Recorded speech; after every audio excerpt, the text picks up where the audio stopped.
नमस्कार दोस्तों, कैसे हैं आप सब और पढ़ाई कैसी चल रही है आप सभी की। आप सभी का स्वागत है आपके अपने चैनल उज्जवल नेट क्लासेस में। आज की इस वीडियो में हम जून 2019 का पेपर डिस्कस करने वाले हैं। इसके पहले आप जानते होंगे फ्रेंड्स कि मैंने जून 2020 का भी पेपर जो 5 नवंबर को कंडक्ट किया गया था उसकी एक सेपरेट प्लेलिस्ट बनाई है और साथ में ही एक और प्लेलिस्ट है सेपरेट, जिसमें मैंने प्रीवियस ईयर पेपर्स मतलब दिसंबर 2019 और अब जून 2019 का पेपर हम डिस्कस कर रहे हैं। तो जून 2019 का जो सेकंड पार्ट होता है उसका हम जो सभी के लिए कंपलसरी होता है पार्ट 2 वो हम डिस्कस कर चुके हैं, जिसमें 25 क्वेश्चंस दिए जाते हैं जो सभी के लिए कंपलसरी होते हैं। तो ये सारी प्लेलिस्ट मैं आपको आई बटन में प्रोवाइड कर दूंगी, आप वहाँ से पहले उन सभी पेपर्स के जो डिस्कशन हुए हैं वो वीडियो ज़रूर देख लीजिए इस वीडियो को देखने से पहले। और इस वीडियो में हम पार्ट 3 जो हिंदुस्तानी संगीत होता है इसके आज 5 सवाल डिस्कस करेंगे। इसी तरह हम जो 75 क्वेश्चंस हैं उनको अलग अलग वीडियोज़ में डिस्कस करेंगे सेपरेट, क्योंकि मैं आपको कुछ एक्स्ट्रा इन्फॉर्मेशन भी देने वाली हूँ इन क्वेश्चंस के बारे में। तो चलिए हम आज का फर्स्ट क्वेश्चन देख लेते हैं जून 2019 के पेपर का। तो बसंत राग का प्रदर्शन करते समय तिरोभाव की प्रक्रिया के अंतर्गत निम्न स्वरावली किस राग को दर्शाएगी। तो यहाँ एक स्वर समूह दिया गया है और पूछा गया है कि अगर तिरोभाव करना हो बसंत राग को प्रस्तुत करते वक्त।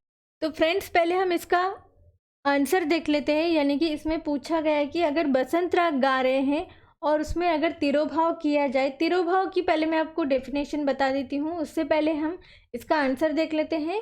तो ऑप्शन नंबर 1 इसका सही उत्तर है। और जब तक मैं फ्रेंड्स ऑप्शन बता रही हूँ आप ज़रूर चेक कर लीजिए कि आपके कितने क्वेश्चन सही हो पा रहे हैं। तो देखिए फ्रेंड्स, इसका सही उत्तर है पूर्य धनाश्री। तो ये पूर्य धनाश्री का स्वर समूह है। और आपको ये तिरोभाव और आविर्भाव आपने तो सुना होगा फ्रेंड्स, पर ये बहुत ही कंफ्यूजिंग जो वर्ड्स है, तो बहुत से स्टूडेंट्स कंफ्यूज हो जाते हैं, मैंने देखा है इसमें। तो फ्रेंड्स देखिए, तिरोभाव मतलब क्या होता है आखिर। तिरोभाव का मतलब है कि कोई भी एक मुख्य राग, जैसे कि अब बसंत गाया जा रहा है, उस राग को थोड़ी देर के लिए छुपाया जाता है, यानी कि छिपाकर किसी और राग के स्वर समूह गाए जाते हैं। जैसे कि अभी यहाँ पूर्य धनाश्री कहा गया है, तो जब पूर्य धनाश्री गाया जा रहा है तो वो क्या हो गया, उसका तिरोभाव। और फिर से जब बसंत में बसंत राग के स्वर समूह गाए जाते हैं तो उससे क्या कहते हैं, आविर्भाव की प्रक्रिया, यानी कि पहले के ही राग में फिर से वापस आना मतलब आविर्भाव होता है। और थोड़ी देर के लिए किसी और राग का स्वर समूह दर्शाना मतलब तिरोभाव होता है। और पहले के राग में आने की प्रक्रिया को आविर्भाव कहते हैं। तो ये आपको अच्छे से ध्यान में रखना है फ्रेंड। इन सभी रागों के आपको थाट बता देती हूँ। तो इन सभी रागों का जो थाट है वो पूर्वी थाट है। तो चलिए हम अगला सवाल देखते हैं।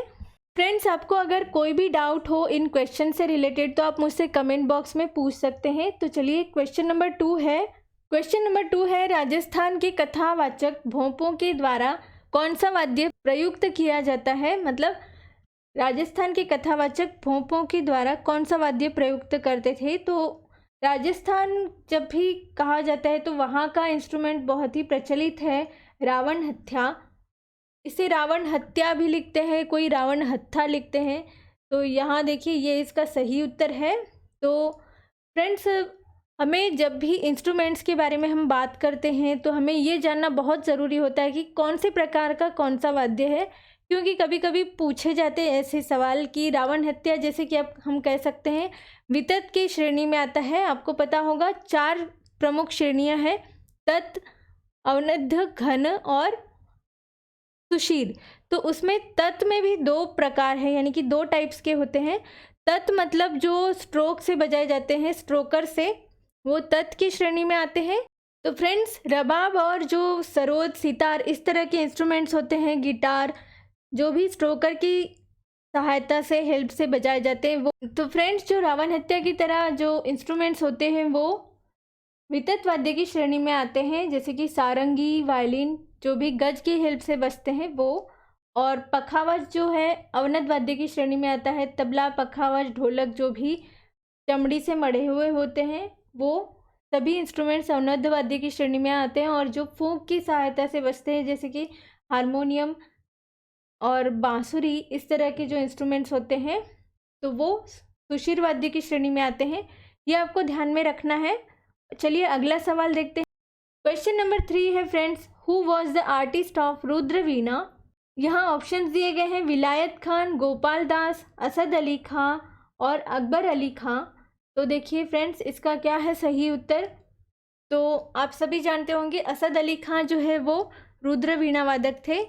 तो बाकी जो ऑप्शन है इसमें थोड़ा सा आपको कन्फ्यूज़न हो सकता है क्योंकि यहाँ अकबर अली खां दिया है। अली अकबर खां को आप जानते होंगे जो सरोद वादक है, बहुत ही प्रचलित। इस नाम के कोई भी कलाकार उपलब्ध मुझे नहीं दिखाई दिए, इसलिए ये अली अकबर खां को ही उन्होंने शायद अकबर अली खां लिखा है। अगर आपको कुछ और इससे रिलेटेड इन्फॉर्मेशन है तो आप मुझे बता सकते हैं कमेंट बॉक्स में। और जैसे कि मैंने जितना देखा है और मैंने जो पढ़ा है उसके हिसाब से मैं आपको बता रही हूँ। गोपाल दास जो है वो पखावज से रिलेटेड है और विलायत खान बहुत ही प्रचलित सितार वादक है। तो आपको जो अदर ऑप्शंस होते हैं उनके बारे में भी इंफॉर्मेशन होनी चाहिए फ्रेंड्स, इसलिए मैं आपको एक्सप्लेन करती हूँ जितना भी मुझे पता होता है। तो चलिए अगला सवाल देखते हैं। क्वेश्चन नंबर 4 है फ्रेंड्स, तो विच स्वर संगति इज यूज्ड इन भटियार, यानी कि भटियार राग में कौन सी स्वर संगति का प्रयोग किया जाता है, यही पूछा है। तो आपको पता होगा फ्रेंड्स कि जो साध स्वर संगति होती है इसका बहुत ही प्रयोग किया जाता है भटियार राग में। तो चलिए हम भटियार राग के बारे में भी देख लेते हैं। तो फर्स्ट इसका सही ऑप्शन है। तो फ्रेंड्स भटियार राग का थाट जो है वो मारवा है और इसमें इस राग के वादी संवादी म सा होते हैं और इसमें रे कोमल लगता है और दोनों भी मध्यम लगते हैं। तो फ्रेंड्स चलिए हम अगला सवाल देखते हैं। तो देखिए फ्रेंड्स क्वेश्चन नंबर 5 है, आइडेंटिफाई द कैरेक्टरिस्टिक्स ऑफ राग जयजयवंती। तो यहाँ आपको राग जयजयवंती की जो विशेषता है वो बतानी है, विशेषताएं। तो चलिए देख लेते हैं कि क्या क्या विशेषताएं हैं और इसकी क्या जानकारी है। तो फ्रेंड्स पहले इसका सही उत्तर देख लेते हैं, ABCD, यानी कि ये 4th वाला ऑप्शन सही है।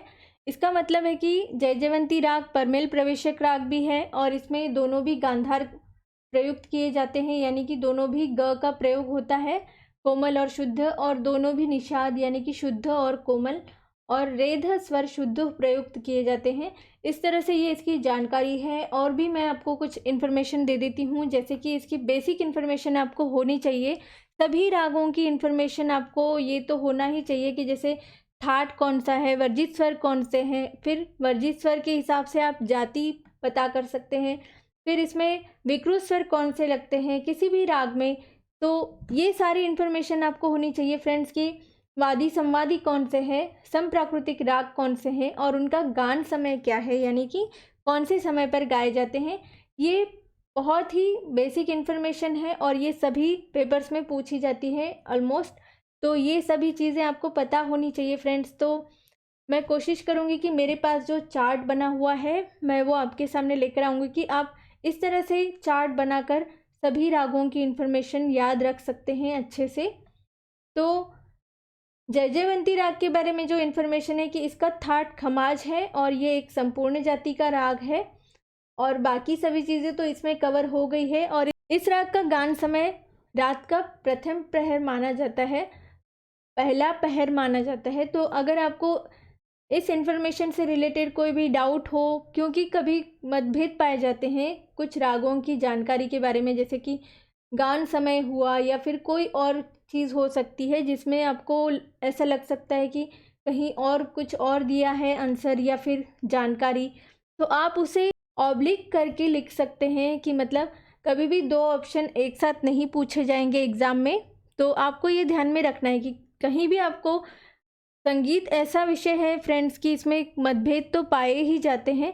इसलिए मैं सोचती हूँ कि जब मैं तैयारी करती थी तो मुझे जब ऐसे कुछ दिखाई देता था मतभेद, तो मैं उसे ऑब्लिक करके लिख लिया करती थी, ताकि मुझे पता रहे कि कभी कोई ऑप्शन दिया गया है तो वो कहीं कुछ और दिया है, तो कंफ्यूज नहीं होना है। अगर आपको कोई भी डाउट हो इस क्वेश्चन से रिलेटेड, इन क्वेश्चन से रिलेटेड, तो आप मुझसे कमेंट बॉक्स में पूछ सकते हैं। तो चलिए फ्रेंड्स, आज के लिए इतना ही। मिलते हैं अगली वीडियो में जल्द ही। Thanks for watching.